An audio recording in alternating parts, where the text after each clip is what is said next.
పులులు అంతరించిపోతున్నాయని, సంస్కృతి అంతరించిపోతుందని చింతించే మనం అతి విలువైన అరుదైన ఒక తరాన్ని కొన్ని సంవత్సరాలలో పూర్తిగా కోల్పోబోతున్నాం.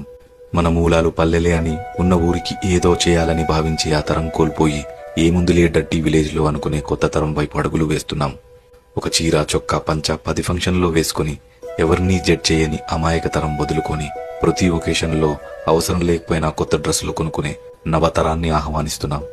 గొడుగులు, బిందెలు, ఆఖరికి చెప్పులు పాడైనా బాగు చేసుకునే తత్వం తెలిసిన తరాన్ని వెళ్లిపోయి ఒక్కసారి నొక్కి పని చేయకపోతే కొత్తది కొనుక్కునే బలుపు తరాన్ని రమ్మంటున్నాం.